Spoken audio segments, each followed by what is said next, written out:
week as well. As many of you heard, Sam Ewis will be inducted as our first member of the newly formed Courage Ring of Honor. Sam is with us all weekend, participating in some fun activities, post game. We've got a good group in the room. We've got some folks on Zoom as well. We'll start with folks in the room, then I'll go to people on Zoom. If you do have questions online, I ask that you use the raise your hand button so I can call on you. But Sam, we're going to start with this. First of all, welcome. And the obvious question, what does this weekend mean to you and being inducted into the Courage Ring of Honor? Well, thank you so much for having me. I keep overusing the word honor because I'm honored, and then it's also in the title of why I'm here, which is so silly. I need to get a thesaurus, but it's so incredible to be here. I feel so at home here and so welcome here already. I got to have dinner last night with the staff and the players, and to just see that everybody came out to kind of celebrate the start of the season, but also to celebrate this moment for me was really, really I'm just so grateful, and it was so heartfelt. Being back in the Triangle area is so amazing, and I have so many favorite spots that I'm excited to visit and see all my friends that I used to play with. So I'm really just blown away and so grateful and humbled that the Courage is doing this for me, and I feel like this is the best place I ever played. So I'm just really happy to be back. As you get to look at it a few years removed, you kind of see the locker rooms updates, the field updates, the player updates. What have you seen about the growth of this organization since you left it a couple of years ago? Yeah, I think that the Courage has grown with the league. I think, of course, the stadium has always been beautiful. The training fields have always been beautiful, but the locker room looks different. It looks incredible. I'm really excited for the girls that they get to have that. I think that even just seeing how many staff were out at training is so different, so much more support than when I was here. And I'm so happy for the girls. I think something I've been talking to Sean a lot since being here, and I think something that really means so much to me is he keeps saying how the group that was here when I was here, that our legacy is what has allowed this to keep growing and continue, and that the culture that was created within the team years ago remains. And it's not really something I've thought that much about, legacy and what I've left behind, but being back here in North Carolina is the first time I've really felt that. And that it means a lot to me that you all brought me here, that I've been able to see the growth and the new players who are wearing the crest that mean so much to me. And it's just incredible. It's been an incredible experience so far. It's awesome. We'll turn it over to questions. Hi, Sam. Hi. Back. Thank you. Now that you've kind of stepped away from the field and you're kind of on our side of I know. What are some of the thoughts and experiences that you're bringing from that over into the media side? Yeah, I think first and foremost, I want to give players the space to tell their stories on their terms. I think with media training, and sometimes as a player you can maybe get your words twisted a little bit, and I really want to allow players to feel safe and comfortable talking about even difficult subjects and not feel like I'm trying to get something out of them. I'm certainly still learning how to do that. It's a huge challenge, but I think that just my experience and the fact that I've been where they've been, I hope can lend itself to continued good relationships. I think I do have it's such an asset that I'm still really close friends with a lot of players that people want to hear from. And I just want to support my friends and teammates. I want to give the listeners something interesting to think about, and people that they want to hear from. I want to enable that. So I'm trying my best. I'm learning a lot, and I feel really, really supported at the women's game and at Men in Blazers, who have just put a lot of trust in me to try and start this thing. So hopefully it's going well. Was this a transition that was kind of in the works for a little while, or just something that you've always kind of wanted to do? It's so funny. I never thought I would do this. I was an English major in college, and I guess that kind of is making sense now that I think about this as journalism. But when Lynn Williams and I started our first podcast at Just Women's Sports, I just kind of was like, sure, we'll try it. We agreed to do 6 episodes, and then it turned into kind of a bigger thing. And then I think being injured for so long gave me time and space and forced me to be like, well, if I can't play, what am I going to do? And the opportunity was there. It is really exciting. I love interviewing players. It's become a passion of mine. I think that I get some fulfillment out of it, not dissimilar that I got from playing. I don't really know what exactly it is about it. I'm still trying to figure that out, but I do really love it. And I think in part my injury and that kind of extra time I had to prepare and I had to start thinking, what am I going to do next? So I have found myself here. I'm just really grateful for the opportunity.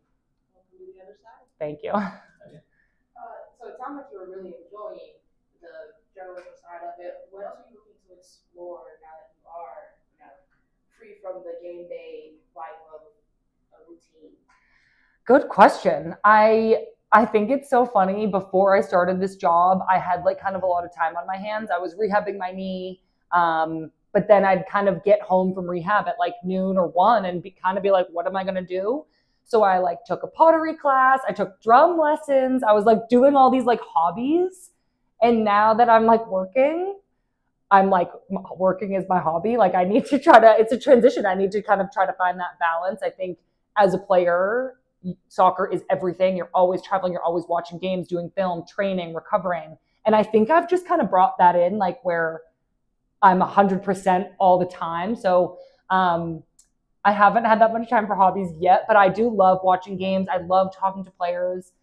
So I hope that I can figure out the balance and keep doing like the good parts of all of it. Now that you're interviewing, what would you ask yourself about your career? I've never thought of that Is before. there anything like you wish you'd be asked, like you're here this weekend and we're asking about your legacy and memories here? Is there anything like, I wish I could talk about this, or wish someone would ask me about this? Yeah, I think it's interesting, like now as being on this side of it, and I look at my own career and my own story, of course I would have wanted to ask about the sister situation, what was it, but I got asked that all the time. I loved so much talking about that. But it's not like nobody ever asked me about it. I think that was like the number one storyline. I do think that something that's been like really interesting for me, even being here now, is thinking about the role that injuries play for players for the rest of their life. I think that I have really struggled with what's going to be like a lifelong knee injury. And I feel more educated now in knowing maybe years ago that I could have talked about it or I could have expressed that I needed more support. But something that I would like to ask players now that I maybe never got asked is, how do you balance this idea of you're in peak physical condition here and now, but injuries they can be like a permanent part of your life. And I don't know that I ever thought that. Until I started realizing the situation that my knee was in. That was a really interesting question, though, and that was the first thing that came into my mind. But I am fascinated by that question, so I'm going to think more about it. Turn the mirror. I know. Are you at peace now with your retirement? I'm sure it's hard. Yeah, I mean, I think in some ways I kind of had to like rip the Band-Aid off. Like I was like lingering around for like 2 years, and everybody sane that I talked to told me I should retire.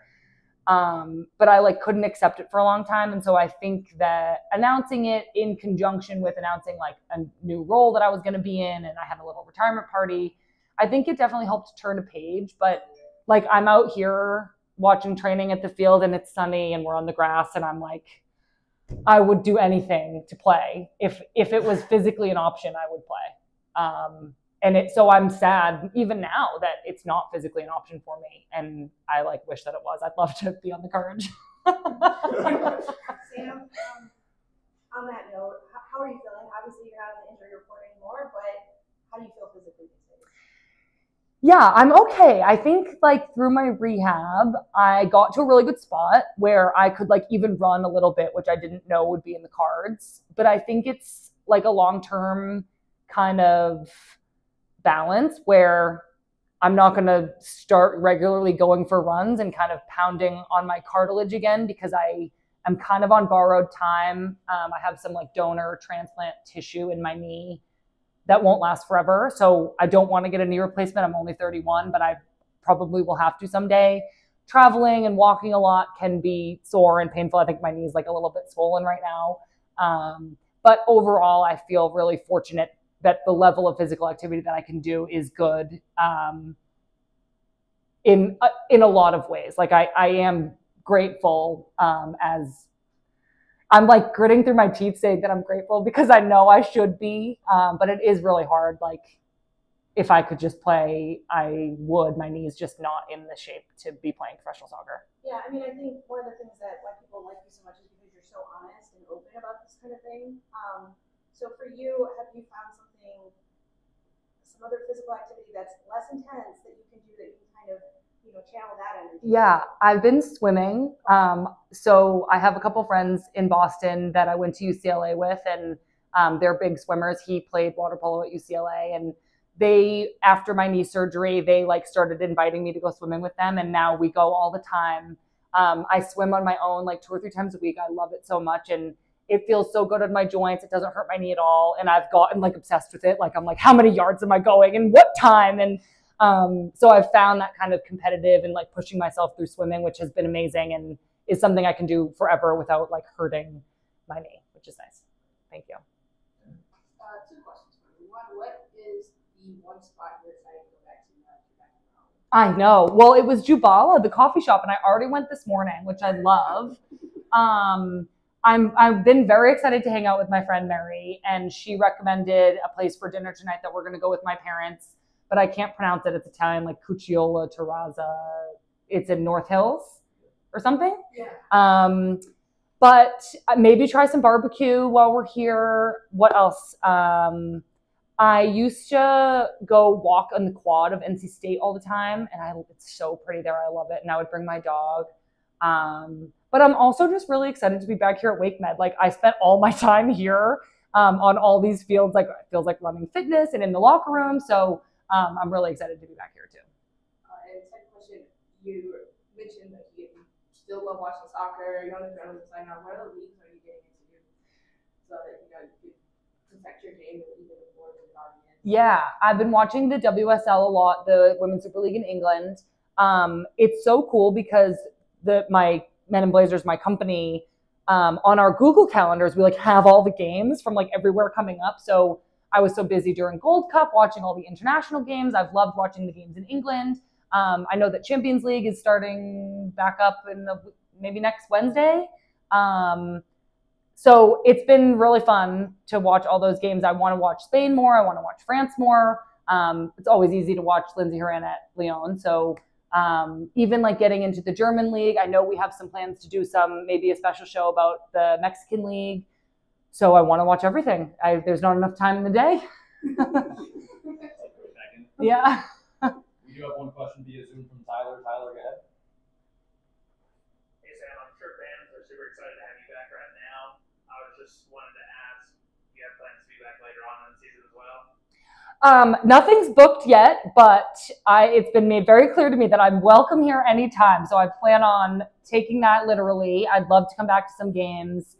I love it here in North Carolina. It's like so beautiful and green, and I love being around the team. The girls, like, even though I didn't play with a lot of them, have been so gracious and like nice and welcoming to me. So I would love to come back. I think that would be awesome. Thanks. All right, before we let you go, Sam, just got to ask you, what would be the piece of advice if you looked at that Courage team tonight or tomorrow after the game? What's your message to the next generation of women's soccer players? Yeah, I kind of touched on this. We had dinner last night and I like awkwardly stood up and made a speech, and it was like so unplanned. But I think something I've been thinking a lot about is how my time here was like really the prime of my career, but I didn't realize that. And obviously I assumed I would have like, I was 26, 27, and I was like, I have 10 more years. There's no way this is the prime. Like I kept thinking about the next thing. Like, well, I have camp and I have the World Cup and I have to go to Man City and then we have the Olympics. And I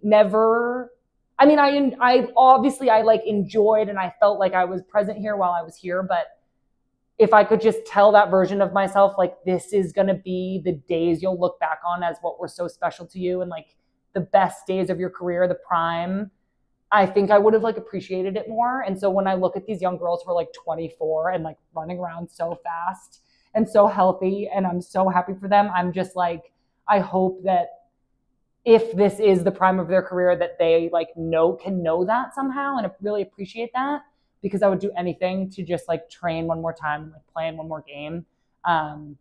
It feels like what you say to like a senior in high school, like enjoy it. It's the best days of your life. So it's basically that. It's not that original, but to try to just be present and enjoy what they're doing. Great. Any other questions from the room? Sam Mewis, great to have you here. Thanks, everybody.